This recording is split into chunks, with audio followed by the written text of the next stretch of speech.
De la carta a los Corintios habla y describe con detalles sobre la actitud que se necesita en todos los ministros y en todos aquellos que ministramos en la iglesia del Señor. ¿Sí? Este pasaje refleja con detalle qué es lo que debe de estar detrás de todo lo que ahora como creyentes nosotros debemos hacer para el Señor. Cuando decimos para el Señor, estamos también hablando para sus criaturas. Las criaturas que somos los que formamos parte del cuerpo de Cristo. Aquellos que fuimos por su misericordia rescatados por el sacrificio de la cruz, para hacernos hijos de Dios. Amén. Pero los dones espirituales en la iglesia de Corinto estaban presentes, como lo están hasta en la actualidad. Nosotros somos una iglesia continuista, para que lo sepan. ¿Qué es eso? Somos una iglesia que creemos en la continuidad de los dones del Espíritu. ¿Sí? Nosotros creemos que Dios ha equipado a cada creyente con algunos de los dones espirituales, porque los dones es una cosa y los frutos son otra cosa. Los frutos los debemos de tener todos: amor, paz, paciencia, mansedumbre, benignidad y todo, piedad y los que falten. Pero los frutos son otros. Los dones del Espíritu son otros, y son los que, como en todas las iglesias, también estaban presentes en la iglesia de Corinto. De igual manera, ¿cuáles eran? El don de lenguas, el don de interpretación de lenguas, el don de profecía, el don de discernimiento de espíritus, el don de sanidades y muchos otros. Ahora inventaron otro que se llama el don de liberación, pero ese no está en la Biblia. Entonces estos dones estaban presentes en Corinto, así como también en la iglesia de Corinto se predicaba la sana doctrina, se predicaba la Biblia así como la predicamos aquí, de igual manera. Y por cierto, comenzó predicándose de una manera fiel, ¿verdad? Y precisa, porque quien empezó esa iglesia a poner el fundamento fue el Espíritu Santo a través del apóstol Pablo. Entonces, en esa iglesia también se enseñaba la sana doctrina, en la iglesia de Corinto. Amén. Pero el único problema que existía en esa iglesia en Corinto era que a los discípulos, a los corintios de la iglesia en Corinto, les faltaba algo muy, muy importante. Les faltaba el amor. Les faltaba el amor fraternal. Y esto los llevó, ante la ausencia del amor fraternal, el amor de Dios como uno de los frutos que había entre ellos, los llevó como iglesia a la discordia entre ellos, los llevó al egoísmo, los llevó al orgullo, y estos tristemente terminaron invadiendo la iglesia de Corinto. Por eso la iglesia de Corinto se vio en caos. Fue una iglesia que estuvo en la cuerda floja por mucho tiempo por causa de los falsos maestros, quienes infiltraron dentro de la iglesia toda clase de enseñanzas heréticas y pervirtiendo los dones del Espíritu a la vez con esto. Y por eso los corintios, ante la ausencia porque el amor se enfría cuando nosotros no practicamos el amor entre nosotros, el amor hacia Dios.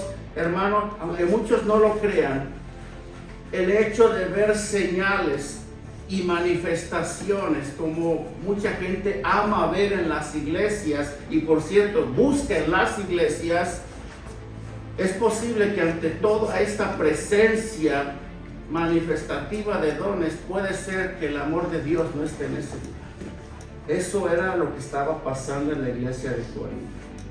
Pervirtieron los dones a tal punto que los corintios deseaban más. Ellos terminaron deseando más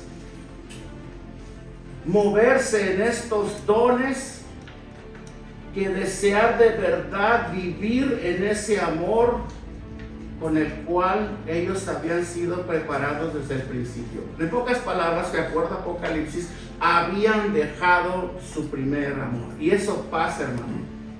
Eso es muy común en las iglesias del Señor.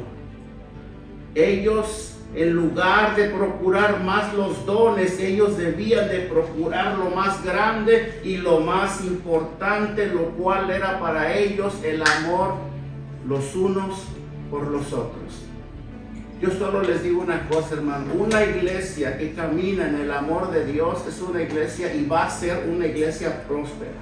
Amén. Y si nuestra iglesia es una iglesia próspera, ¿sabes qué sigue? Que tu vida espiritual, tu casa, aún los que aún no vienen al Señor en tu casa, tendrán una puerta bien grande para que ellos vengan al Señor. Porque es como el Señor va a tener toda la libertad de poderse mover, no solamente a través de tu vida espiritual, dentro de tu vida espiritual, sino también alcanzar a los que aún no han venido. Pero como iglesia nosotros vamos a ser mucho más bendecidos si tan solo nosotros aprendiéramos a vivir dentro de este principio como iglesia. ¿Sí? Si tu iglesia es bendecida por Dios, tu vida y tu casa serán bendecidas. Por eso debemos de procurar esto. ¿Amén? La iglesia es el cuerpo de Cristo, somos nosotros. Es donde Dios, de acuerdo a Salmo 133, donde Dios ha prometido derramar de su bendición, la cual bien vendrá desde la cabeza hasta el borde de las vestiduras. ¿Amén? Y de ahí va a fluir todo. Habrá crecimiento, habrá bendición espiritual en todas las áreas, habrá un mover, una oración en tu vida, habrá un deseo ferviente por hacer la voluntad de Dios, habrá lo más importante, ese amor de Dios en ti que va a cautivar y va a contagiar a cuanta persona exista en tu vida, entre ellos los de tu propia casa. Amén. Entonces Pablo hace un recuento de algunos de los dones y ministerios con los que la iglesia en Corinto operaba, pero siempre el apóstol trataba de resaltar con esto que aunque ellos abundaran en estos dones, en estos ministerios, porque sí abundaban, hermano. Era una iglesia como las que muchos conocemos, donde vas y tú ves supuestamente un mover de Dios ahí, pero no hay crecimiento espiritual. ¿Sí? Les faltaba a ellos lo más importante. A los corintios les faltaba el amor en ellos. Amén. Porque Pablo, de acuerdo a las palabras en el versículo 1, intenta decirles con esto: si los corintios no tenían amor, no eran más que ruidos y verborrea que en nada glorificaban a Dios al final. Fíjense cómo dice el versículo 1. Pablo dice: si yo hablase lenguas humanas y angélicas y no tengo amor, vengo a ser como metal que resuena o címbalo que retiñe. O sea, lo que Pablo les estaba diciendo a los corintios es: por mucho que ustedes abunden en los dones, por mucho que ustedes se muevan en los dones del Espíritu, por mucha verborrea, por mucha palabrería, por mucha profecía, por mucho hablar en lenguas, por mucho hacer prodigios y milagros entre ustedes, por mucho que hagan todas estas cosas, por mucho que abunden en la profecía, si no tienen amor, hermanos corintios, de nada sirven. Vienen al final a ser como metal que resuena. Algunos de ustedes ha agarrado una olla ahí donde cocen los frijoles ahí en la casa y le das un cucharazo, ¿cómo se oye? O algunos de ustedes ha agarrado una olla de estas de peltre sobre una superficie llena de arena y la has tallado así? ¿Qué es lo que sientes cuando haces eso? Sientes que te taladran los oídos. Es un ruido muy, muy molesto, muy, muy perturbador. Mi mamá cuando lavaba las ollas allá en México, los es que ahí son lavaderos. Aquí es dishwasher, pero allá es lavadero. Allá me ponía nervioso cuando yo veía que se ponía a tallar las ollas en el lavadero. Bueno, hermano, esa clase de perturbación y de ruido que llegaba hasta los oídos de Dios, provenientes de la iglesia de Corintio, cuando ellos, pensando que estaban haciendo la voluntad de Dios y moviéndose en todas estas cosas, ellos estaban, para entenderlo así, ellos estaban molestando los oídos de Dios.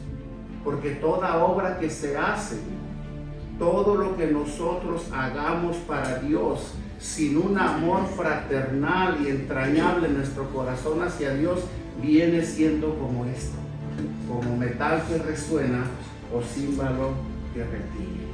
Amén. Amén.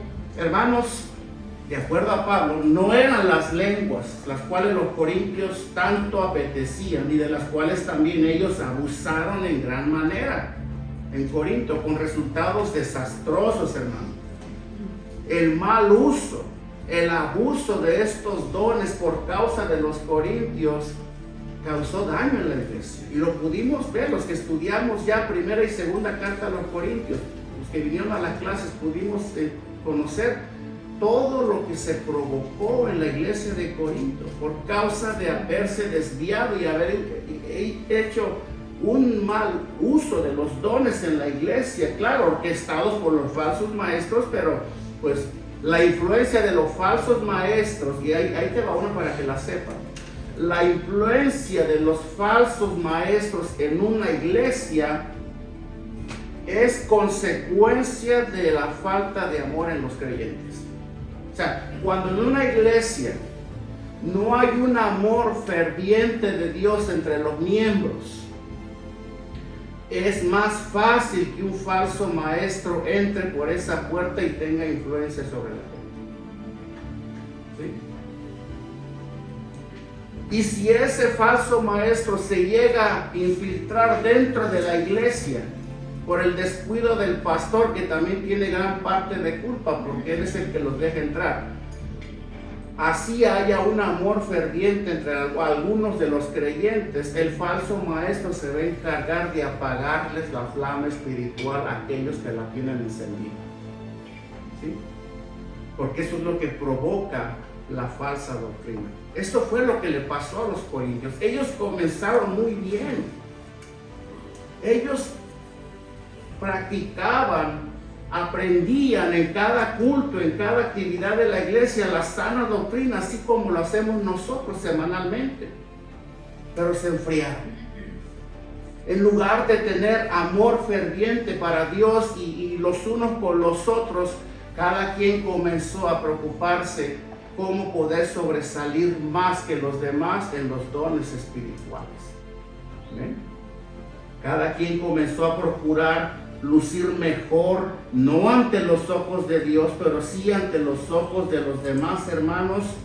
¿Qué tan espiritual podemos lucir o luciríamos si tuviéramos más mover en los dones del Espíritu en nuestras vidas? ¿Ven? Entonces, no eran las lenguas las cuales los corintios deseaban tanto, tampoco era la profecía, la cual bíblicamente la profecía es la palabra, la verdad de la palabra de Dios, la cual también debía de haberse ministrado de acuerdo a Pablo en Corinto con el amor de Cristo. O sea, para ministrar la palabra de Dios, hermano, tenemos que ministrarla en el amor de Dios. ¿Sí? ¿Cómo lo sé? Cuando tu pastor te predique la verdad. ¿Sí? Esa es la muestra más grande del amor de Dios por tu alma. Cuando tu pastor no te predique la verdad y te predique todo tipo de mensajes, es porque no tiene amor por tu alma. Lo que desea es entretenerte. La palabra de Dios se debe de ministrar con amor. No venimos a entretener a las personas, venimos a que conozcan a Dios a través de su palabra. Ese es amor, hermano. Amor, hermano, por tu alma. ¿Sí?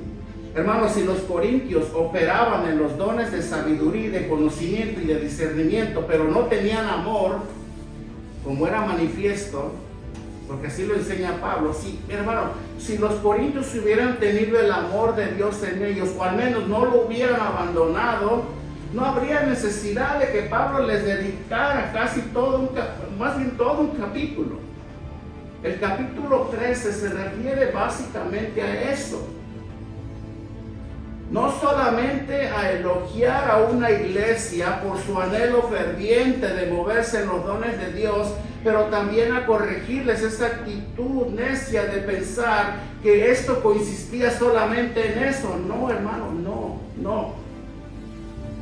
Las manifestaciones, las señales, el uso de los dones del Espíritu no tienen que formar la parte principal de tu ministerio. Tu principal ministerio es conocer a Cristo, ser transformado a la imagen de Cristo, como Pablo dice, hijitos, por quienes sufro dolores de parto hasta que vea a Cristo formado en ustedes. Ese es tu ministerio, parecerte cada vez más a Cristo. Cada vez reflejar más a Cristo en tu vida, crecer más, abundar más en el amor de Dios, no en lo que tú haces, no en cómo oras por los demás, no en cómo hablas en lenguas, no en cómo das palabra profética, como se abunda hoy en día. Es que abundes en el amor de Dios, en los frutos del Espíritu. Eso es lo que Dios va a valorar en ti y lo que va a reconocer en ti. Los corintios estaban desviados y había que corregirles ese problema.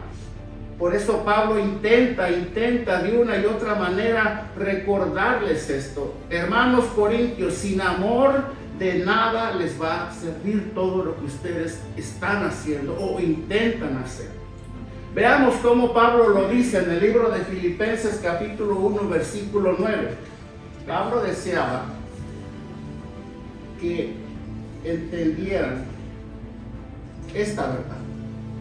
Y Pablo hace una referencia a Mateo, si lo quieres poner, Mateo 17:20, donde Pablo les dice que si aún tuvieran toda la fe para orar de una manera infatigable y atrevida, va a ser inútil de igual manera al final. Amén. Va a ser inútil. Si hay una de las cosas que yo quiero, ¿cómo se puede decir?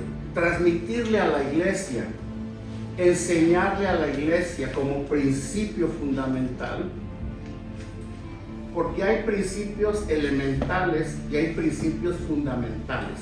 El amor de Dios en cada creyente es un principio fundamental, porque de ahí parte todo. ¿Sí? ¿Por qué? Porque entendemos que si no existe o no abunda el amor de Dios en nosotros, eso nos va a restar a nosotros eficacia en todo lo que hacemos. No vamos a ser eficaces. No nos vamos a poder mover y producir para el reino de Dios de la manera que Dios espera de nosotros. Para empezar, nosotros debemos de procurar, y es lo que tratamos de fomentar, de enseñar y de resaltar como el apóstol Pablo, hermanos, así como a los corintios. Hermanos, acuérdense de esto: si el amor de Dios no abunda en nuestros corazones, no vamos a poder dar el resultado que Dios espera de nosotros. Y tenemos que fomentar en eso. Sin un amor entrañable y abnegado por la iglesia, hermano, todo lo que nosotros hagamos va a ser inútil. Vean cómo dice el versículo 2. Dice, y si tuviese profecía, Pablo continúa diciendo, y si tuviese profecía y entendiese todos los misterios, o sea, si yo fuera un gran conocedor de la palabra y aún conociera las cosas más ocultas de Dios, y aun si tuviese toda la fe de tal manera que trasladase los montes y no tengo amor, nada soy. nada soy. Amén. Es lo que Pablo está diciendo. Nada soy al final. Ni siquiera, hermano, ni siquiera ofrecer de una manera voluntaria todas mis posesiones. Ni siquiera a ofrecerme a mí mismo a morir quemado, porque era una práctica muy común en la iglesia del primer siglo, donde a los cristianos los quemaban vivos. Los quemaban vivos como parte del castigo del imperio de Nerón, ahí en Roma. Y no solamente los quemaban vivos, sino que los ponían en los postes de las esquinas, ponían los cuerpos ardiendo de los cristianos para que por las noches alumbraran las calles, con cuerpos ardiendo en llamas. Ese era un castigo muy, muy común en aquel entonces. Y Pablo hace referencia aquí, ni aun aunque yo diera mi cuerpo para ser quemado, ¿verdad? Ni aun con eso, hermano, esto iba a producir un beneficio espiritual si no se hacía por un amor genuino.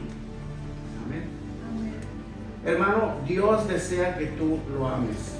Él ha depositado su amor en ti.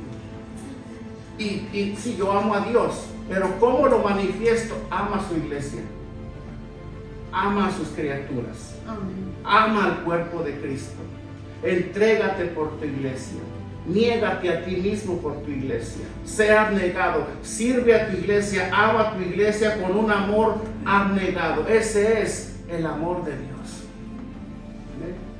Yo le digo a Dios, Dios te amo, pero si yo no amo a mi iglesia, entonces yo no amo a Dios. La palabra de Dios dice, si tú dices que amas a Dios, pero no amas a tu prójimo, eres mentiroso, mientes, no dices la verdad. El amor de Dios no está en ti. Si tú dices que amas a Dios, pero no amas al que tienes al lado, mientes delante de Dios. Eso dice la palabra de Dios. Amén. Amén. ¿Y cómo debo de amarlo? Con un amor abnegado. ¿Qué es eso? Con un amor que aunque tenga que pasar por encima de mí mismo, yo voy a amar a mi hermano tal como él es. ¿Por qué? Porque así como Cristo me amó y se entregó por mí, también lo hizo por él. Amén. Amén. Ese es el amor abnegado con el cual Dios quiere que nosotros nos amemos los unos por nosotros. Esto era lo que escaseaba tristemente en la iglesia de Corinto. Amén. Hermano, ni siquiera ofrecer de una manera voluntaria todas las posesiones que yo llegase a tener. Amén. O a morir quemado iban a producir esto en mí. Versículo 3 dice, y si repartiese todos mis bienes para dar de comer a los pobres, y si entregase mi cuerpo para ser quemado, y no tengo amor, ¿qué dice? De nada me sirve.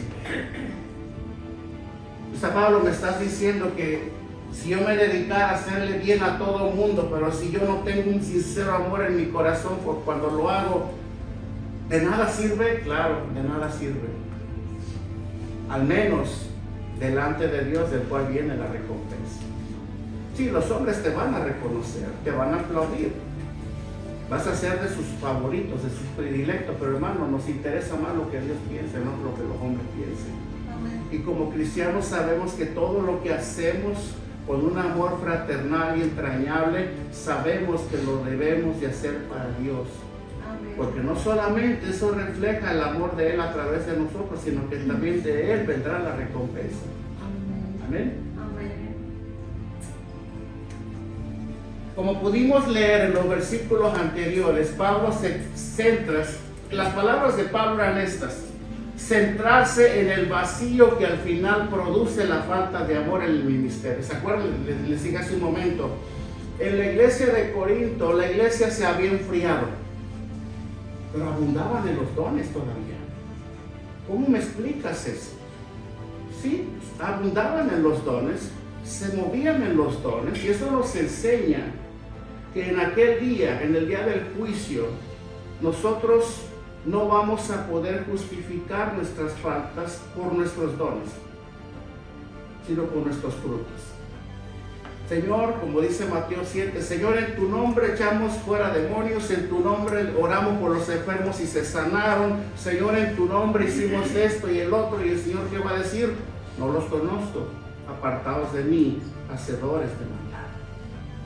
Los dones son del Espíritu Santo, no son de nosotros. Por ellos no vamos a ser juzgados tú y yo.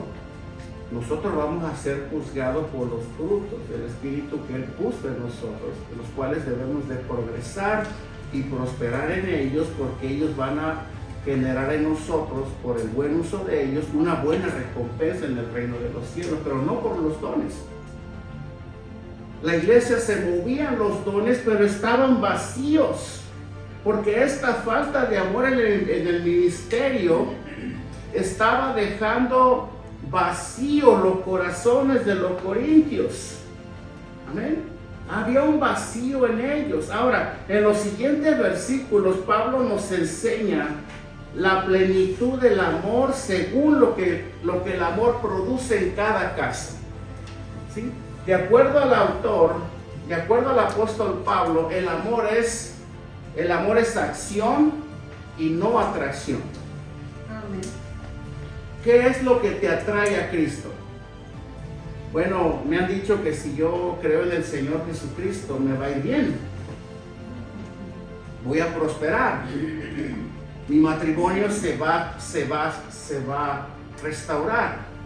Mis hijos, todos van a dejar las malas influencias, todo eso. Mi familia va a empezar a prosperar. ¿Sí? Ya no voy a tener necesidad, porque Él me lo va a suplir todo. Voy a vivir bien. Dios va a solucionarme cada problema que se me presente. Mucha gente se siente atraída a Cristo por esto. Es lo que enseñan hoy en día. ¿O no? Ven a Cristo y tu vida va a cambiar. Bueno, te digo, el Señor vino a morir por tus pecados.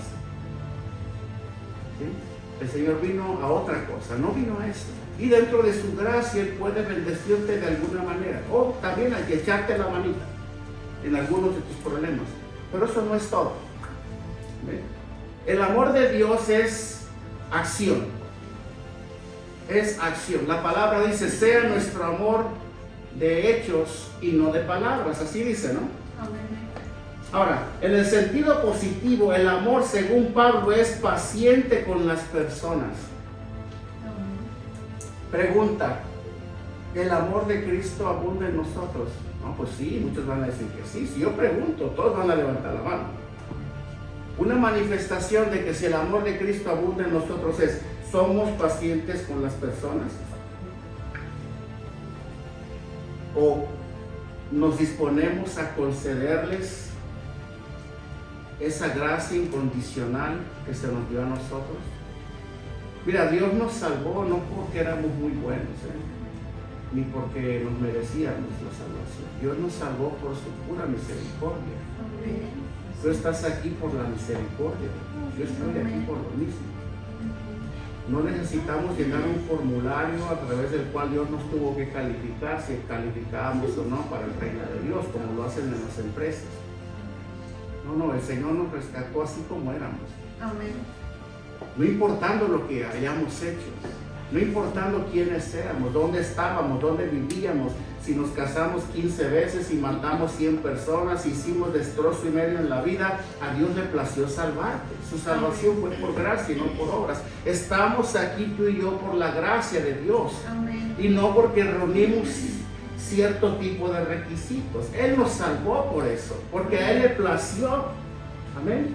Amén. Y es esa misma gracia que Él nos ha dado a ti y a mí, gracia incondicional, la que nosotros, los que decimos que amamos a Dios, debemos de concederle a los demás. Y con generosidad, no con mezquinidad. El amor es sufrido, dice la palabra, ¿no? El amor es sacrificado. Aunque te traicionen, aunque te paguen mal, aunque no valoren tu esfuerzo y tu sacrificio que haces por los demás, El amor es porque es y debe de ser así. Amén. El amor sacrificial de Cristo no estuvo condicionado que también nos portamos. Por esa razón, aun cuando nosotros de verdad hemos conocido al Señor y nos hemos salvado por su gracia, aún con eso, nuestra conducta no va a condicionar si esa salvación la mantenemos o no. Por su gracia Él nos la dio. Y lo más hermoso de todo esto, si tú eres salvo y a través de esa salvación su gracia fue derramada en tu vida, bueno, esa misma gracia te va a sustentar para que tú te mantengas firme y fiel hasta el final.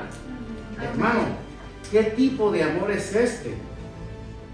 ¿Qué tipo de gracia es esta? Yo no la conocía. Antes si me amaban yo amaba y si me odiaban yo odiaba. Si me daban yo daba, si no me daban no daba. Antes éramos así, ¿sí o no? Pero ahora no, hermano. Ahora Dios nos ha golpeado la tortilla. Ahora Dios nos ha mandado a correr la segunda milla. A todos. Y con todos, con cualquiera. No solamente con los santos de Dios. Porque la prueba más grande de esto, de este amor en nuestras vidas, no son los mismos cristianos, son los impíos muchas veces. ¿Cómo los estamos amando? ¿Cómo los estamos tolerando? ¿Qué tanto dispuestos estamos a darles de esa gracia de la cual se nos dio a nosotros? La Biblia dice dar de gracia lo que de gracia hemos recibido, ¿no? Así dice. Veamos cómo dice primera de Juan 3:18, leamos. Juan dice de esta manera, dice: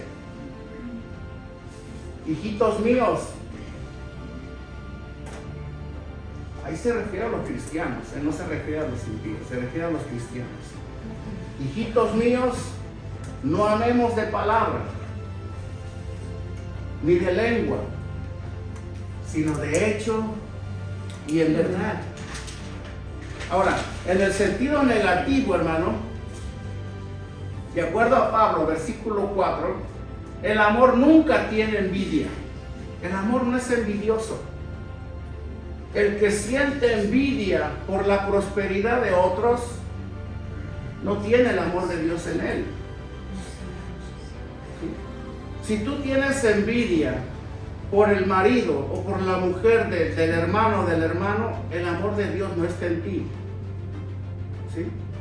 Si tú tienes envidia por la prosperidad, por los talentos, por los reconocimientos de los demás, el amor de Dios no está en ti. El amor, Pablo dice, no tiene envidia. Amén. El amor no se jacta tampoco, o sea, no es presumido, no se enorgullece de sí mismo, ni mucho menos es arrogante. Porque si fuera así, entonces esto sería todo lo opuesto al servicio abnegado a los demás, el cual Pablo enseña que los corintios debían de vivir. Dice versículo 4, lo leemos, dice: el amor es sufrido, el amor es benigno. El amor, Pablo dice, no tiene envidia. El amor no es jactancioso, el amor no se envanece. Ya solo me quedan unos minutitos, déjenme continuar. Ahora vamos a intentar definir las palabras del apóstol Pablo en los versículos a continuación del 5 al 7. Vamos a intentar interpretarlas de la mejor manera para que podamos captar el mensaje de Pablo. Versículos 5 al 7, leamos, dice: el amor no hace nada indebido. Pregunta antes de continuar: ¿de qué clase de amor estamos hablando aquí? ¿Del amor propio o del amor de Dios? Del amor de Dios. Porque nosotros podemos, en nuestro amor propio, dentro de nuestro propio potencial de dar amor, un amor que se nos fue dado por naturaleza, ilimitado por cierto, nada comparable con el amor que Dios deposita sobre nosotros, también solemos odiar. Yo amo a mis hijos, pero odio a mi prójimo. ¿Sí? Yo amo a mi esposa, pero odio a mi ex. Yo amo a mi esposa, pero odio al patrón. O sea, nosotros dentro de ese amor, pues hay limitaciones que no se comparan en nada. Entonces, por lo tanto, estamos hablando aquí del amor de Dios. El amor que debe de abundar ahora en nosotros. Dice Pablo, dice: el amor no hace nada indebido. Guárdeme de hacer algo en contra de alguien. Cuando yo me dé cuenta que estoy haciendo algo que está dañando a alguien más, hermano, yo tengo que acudir inmediatamente y ponerlo a cuentas, o al menos ponerme a cuentas con Dios. ¿Sí? El amor no busca lo suyo. Si el amor de Cristo está en ti, no debemos de buscar lo nuestro. En otra porción de la Biblia dice, busca por el bien de los demás. Amén. El amor no se irrita. ¿Entienden esta palabra? No se enoja con facilidad. Para los enojones, ¿saben? Todos. El amor no guarda rencor. Sí, se enoja de momento, pero como Mateo dice, no se ponga el sol sobre vuestro enojo. Nos enojamos, nos enfadamos con alguien, ¿qué hacemos? ¿Sabes qué? Pues, perdóname.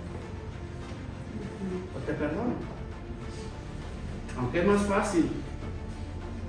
fácil decir perdóname, ¿verdad? Porque tenés que decirle a la persona agraviada, perdóname. Muchos lo hacen, muchos no. Pedir perdón, hermano, es una de las manifestaciones más claras del verdadero y del genuino amor de Dios en una persona. Pedir perdón. Bueno, yo le pido perdón a Dios, pero también tienes que pedírselo al que pediste, al que agraviaste también, porque eso manda la Biblia. Pedir perdón. Yo se lo dejo todo a Dios, sí, pero hay una parte que tenemos que cumplir nosotros. Es más fácil decir, se lo dejo todo a Dios, o sea, que Dios lo resuelva, que Dios vaya y se ponga cuentas por mí. No funciona así. Tenemos que hacerlo nosotros. El amor, Pablo dice, no guarda rencor. El 6. El amor no se goza de la injusticia, más se goza de la verdad. 7. Todo lo sufre. ¿Quién? El amor de Dios. Todo lo sufre. Aunque me la hagas una y otra vez, no te voy a odiar. Prefiero sufrir por el daño que me has hecho que odiarte. Yo te perdono, aunque me pases por encima 100 veces. ¿Por qué? Porque el amor de Dios está en mí. Porque nada se compara a lo que Él me perdonó que lo que yo te pueda perdonar a ti. En nada se compara. Tú me has hecho nada. Yo sí le hice a Dios mucho. Yo sí ofendí a Dios muchas veces. Y no se compara con nada lo que tú me hiciste. Por lo tanto, ¿quién soy yo para no perdonarte? Te perdono. Y oro para que conozcas de Dios también y puedas algún día venir a mí y pedirme perdón también tú. Pero yo quiero limpiar mi corazón. Yo quiero estar bien con Dios. ¿Por qué? Porque Él murió por mí. Él me perdonó más de lo que tú me has hecho. Y yo te perdono. ¿Sí? Sí me duele porque cuando alguien te traiciona, sobre todo entre cónyuges, ¿verdad? Entre amigos, cuando alguien te traiciona o te paga mal, duele, ¿no? De quien menos te lo esperabas, duele, causa dolor, sufrimiento. Todo lo cree. Si tú dices que te arrepientes, yo te creo. Mamá, es como el amor de una madre a su hijo. El hijo falla, peca, la desobedece, la hace sufrir. Mamá, perdóname, no lo vuelvo a hacer, mi hijo, yo te perdono. Aunque el chamaco lo vuelva a hacer una y otra vez. ¿Sí o no es cierto? Tu cónyuge te ofendió. Te hizo algo. Perdóname, de verdad perdóname. Está bien, yo te creo. Estoy arrepentido, yo te creo. El diablo te va a decir, no le creas, nomás está fingiendo. Te la va a volver a hacer. Pues, me lo haga o no, yo lo perdono. Yo creo que él se arrepintió o ella se arrepintió. Yo creo que mi hijo se arrepintió. Yo creo que mi amigo se arrepintió. Yo creo que quien quiera que sea, se ha arrepentido. Aunque quizás no haya sido así, hermano, nuestro deber es tener este tipo de espíritu. ¿Por qué? Porque cuando nosotros hacemos lo correcto, oílo bien, Dios se encarga de nuestra propia justicia. Dios se encarga de pelear nuestras batallas. Dios se encarga de sanar nuestros corazones. Dios se encarga de restaurar esa confianza en nosotros que fue destruida por causa de la traición o de la respuesta contraria de cualquier persona que nos haya hecho algo. Dios se encarga. Aquí no se trata de que tú mismo lo quieras arreglar. Si el amor de Dios está en ti, tú tienes que hacer lo correcto siempre en cada situación. Siempre. No tomar tu propia venganza. No tomar tu propia justicia. Dejar que Dios pelee por ti. ¿Y cómo va a pelear? Haz lo correcto. Cuando tú haces lo correcto en cada situación, le estás entregando la justicia en las manos de Dios. Para que Él se encargue. Para que Él pelee por ti. Para que Él redarguya la otra parte. Cuando no lo hacemos así, hermano, entonces Dios quita sus manos. Y es por eso que abunda tanto odio entre nosotros, tanto resentimiento, tanta amargura. ¿Por qué? Porque nosotros seguimos insistiendo en hacerlo a nuestra propia manera y no vivir en la verdad que Dios nos ha mandado a vivir, lo cual es el amor de Dios, el cual todo lo sufre, todo lo cree, todo lo espera y todo lo soporta. ¿Amén? Ahora, volviendo al sentido positivo, el amor está comprometido con la verdad en todo. Hay un compromiso. El amor está comprometido con todo en relación con la justa y paciente voluntad de Dios. ¿No es lo que te digo? El que hace lo correcto es porque está comprometido con la justa y paciente voluntad de Dios. Hermano, Dios es más paciente que nosotros. Cuando alguien no la hace, dice un dicho muy común, el que me la hace, me la paga. ¿Sí o no es cierto? No, hermano, Dios es paciente aún para contra tus propios agresores. Él les está dando chance. Él les está dando tiempo para que ellos reaccionen, para que ellos vean que te fallaron. Él está tratando de orillar a esas personas para llevarlos a un arrepentimiento por lo que te hicieron. Tú eres un hijo de Dios. Tú tienes un Padre que te defiende. Tú no tienes que pelearte con tus enemigos. Él te defiende.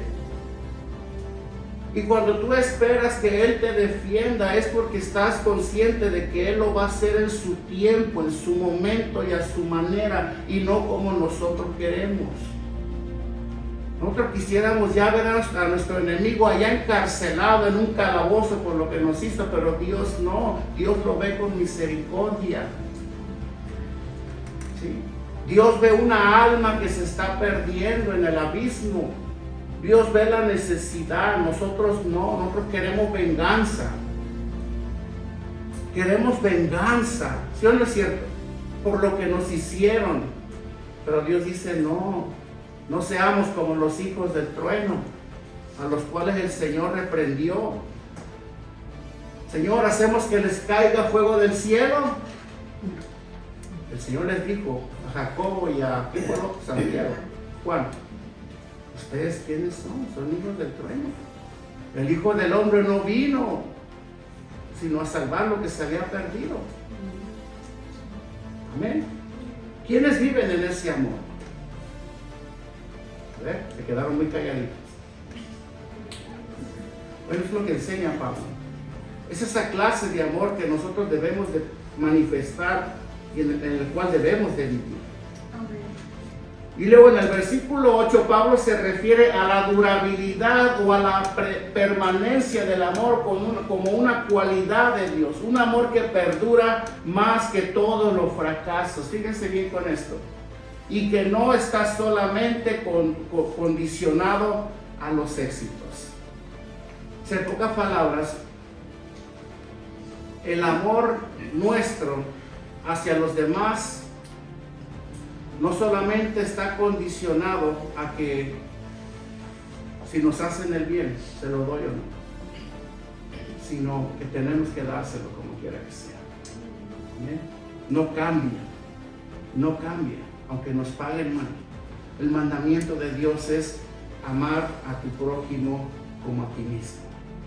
Y curiosamente este mandamiento se dio en el Antiguo Testamento, antes de que llegara la gracia, la cual aplica a los verdaderos creyentes. Pero este fue en el Antiguo Testamento. Cuando Dios le dice a Moisés dentro de los 10 mandamientos, ama a tu prójimo como a ti mismo. Óigame, creyentes que están aquí, Dios se refería también a los impíos.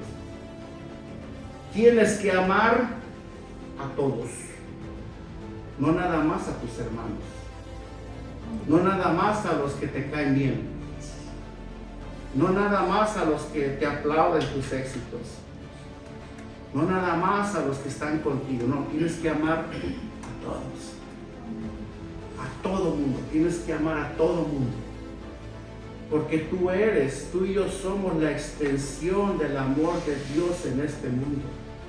A través de nosotros el mundo va a conocer a Cristo. Pero si nuestro amor está limitado de esta manera, no vamos a poder ser una extensión de Dios, porque solamente estamos amando a los que nos aman, o a los que nos caen bien, o a los que consideramos que se lo merecen, y a los que no los amamos. Dios nos manda a amar a todos, aunque no te amen, aunque te paguen mal, aunque te odien, ámalos, ora por ellos, bendícelos. ¿Por qué? Porque Dios te ha mandado que hagas eso. Dios no te ha mandado a que tú te vengues. Él dice, ama a tu prójimo como si te estuvieras amando a ti mismo. Primera de Pedro 4:8 dice la palabra del Señor. Y ante todo, tener entre vosotros ferviente amor. Fíjense bien la palabra que Pedro usa aquí. Él podía haber dicho, tener entre vosotros amor. O sea, amor, sí. Pero él agrega esta palabra, ferviente, que viene siendo un candente amor, un amor apasionado, un amor incontrolable, un amor incomprensible. Estoy tratando de interpretarlo, para que sepamos a la clase de amor a la cual Pedro, inspirado por Dios, nos está mandando. Ámense entre ustedes con un amor ferviente, porque el amor cubrirá multitud de pecados. Hermano, nuestra falta de amor por los demás hace que veamos con más claridad sus errores y sus pecados. ¿Sí? Pero cuando hay un amor ferviente como Pedro lo manda, hermano, así veamos que si una persona tan imperfecta, tan inmerecedora de todo, la amamos como es, no importa, yo te amo, al igual. Pero si no hay amor en nosotros, para entenderlo mejor, nos vamos a enfocar en sus faltas todo el tiempo. Si tú eres una persona, hermano, que solamente te enfocas en los errores de los demás, no hay amor en ti. No hay amor en ti. El amor de Cristo. Imagínate si el Señor nos hubiera visto a ti y a mí igual. ¿Tú crees que lo hubiera ido a la cruz? No, hermano. Padre, ¿para qué voy? Mira, ¿cómo son? Pecadores, miserables, no se merecen que yo muera por ellos en la cruz. Pero Él, a pesar, Romanos dice, por cuanto éramos pecadores, estábamos destituidos de la gloria de Dios. Y en esto se derramó el amor de Dios sobre nosotros, en que siendo aún pecadores, Cristo murió por nosotros. ¿Sí? El amor cubre multitud de pecados. Hermano, ¿por qué le das tanto amor a tal persona? Mira qué orgullosa es. No importa, es un alma. Dios me manda amarla. Mira cómo trata a sus hijos. Mira cómo es mal hablado. Mira mal creyente. Mira, no importa, yo debo de amarlo porque Cristo lo ama de igual manera y Él ha puesto su amor en mí para Él. No importa cómo sea, yo debo de amarla. Porque yo sé que si esa persona llega a tener lo que yo tengo en Cristo, yo sé que esa persona va a abrir sus ojitos y va a cambiar. Amén. ¿O no es verdad? Si tú ves a la gente de esa manera, hermano, el amor de Cristo está en ti. No importa cómo sean, yo sé que ese es un diamante en bruto que Dios puede transformar. Como me ha estado transformando a mí, yo sé que también Él lo puede hacer con esa persona. Ese es el amor de Dios. Amén. No juzguemos.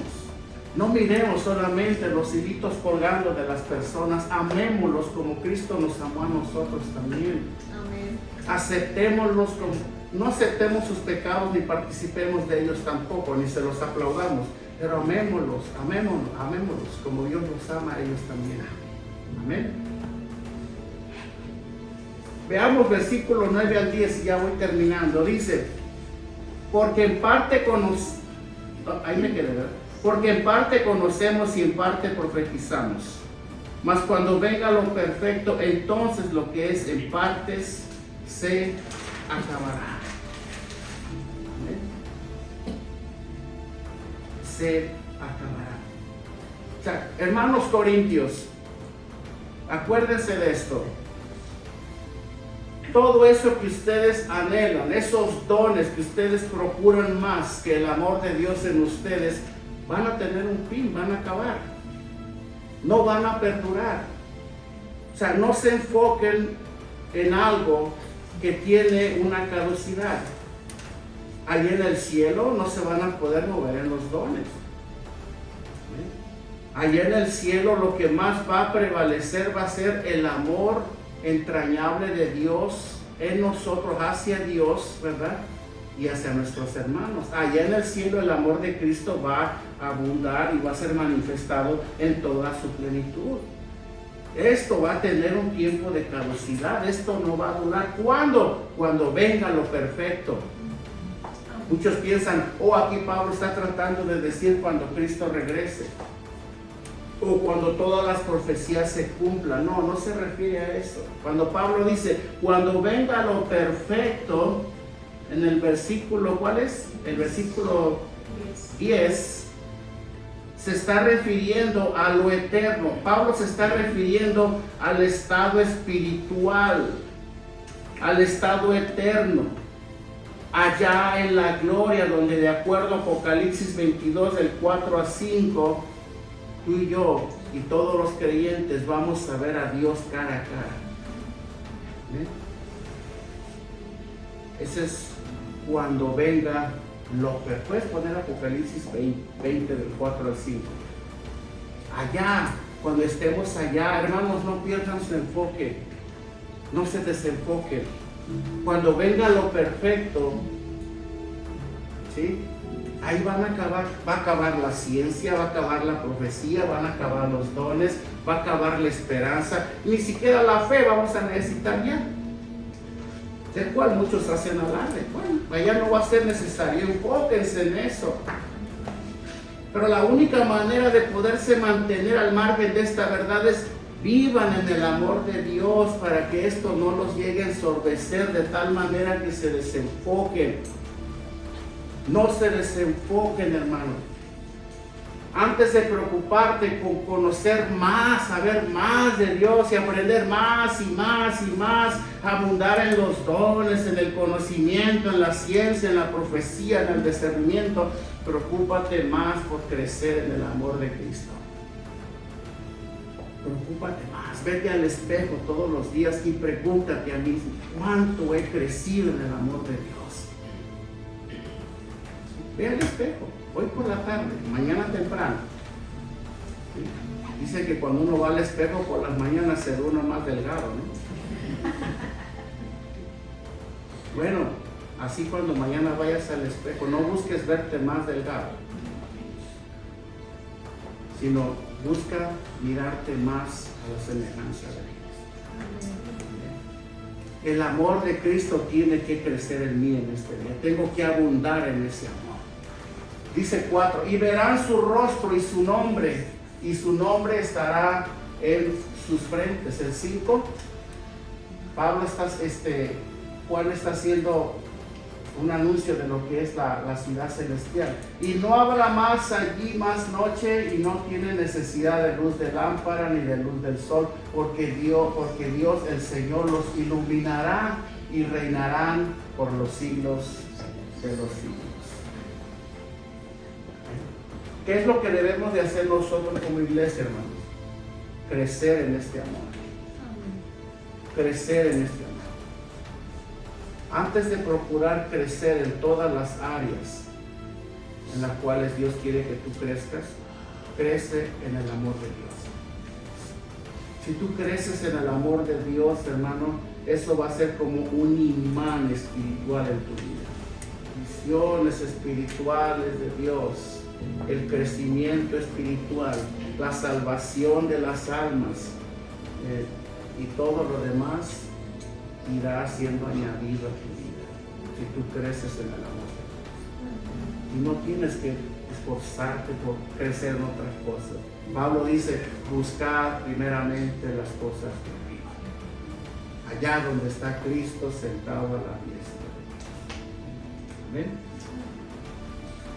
Veamos solamente el versículo 13, dice, y ahora permanecen la fe, la esperanza y el amor. Estos tres, pero el mayor de ellos es el amor. El amor. O sea, la fe y la esperanza van a tener su cumplimiento cuando ya estemos en el cielo. Y lo único que va a perdurar por toda la eternidad va a ser el amor. El amor va a ser, el amor de Dios va a ser el escenario que va a cubrir toda la ciudad celestial. Aquel que nos va a revestir a ti y a mí de un amor hacia nuestro Dios. Una virtud es el amor que manifiesta la virtud más grande de Dios. Es el único que va a prevalecer. O sea, estaban descuidando lo más importante. Los cristianos están descuidando lo más importante, el amor. El amor. Crezcan en el amor. Crezcan en ese amor. Crezcamos todos en ese amor, porque eso es lo único que va a sobrevivir después de todas las cosas. Pablo lo dice al final, versículo 13. Es el amor, la expresión más grande del amor nuestro hacia Dios y hacia los mismos cristianos. Es lo único y lo más importante. Amén. ¿Ven? Así que le damos gracias a Dios por su